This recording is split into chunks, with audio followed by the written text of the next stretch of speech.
وقفت الأمانة العامة لهيئة رئاسة المجلس الانتقالي الجنوبي في اجتماع لها اليوم برئاسة اللواء كمال همشري القائم بأعمال الأمين العام أمام آخر المستجدات على الساحة الجنوبية، ومن أبرزها استمرار وتوقف العملية التعليمية إضافة إلى عدد من القضايا الخدمية بمختلف محافظات الجنوب.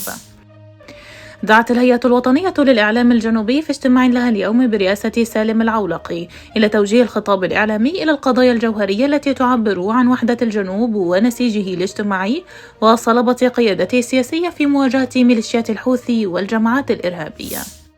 عقد المدير العام لأمن وشرطة ساحل حضرموت العميد مطيع المنهال اليوم اجتماع لمناقشة الأوضاع الأمنية في مديرية المكلا والشحر وغيل بوزير واستعراض أداء إدارتي مكافحة المخدرات والبحث الجنائي، مؤكدا على ضرورة رفع الجاهزية وتعزيز التنسيق الميداني.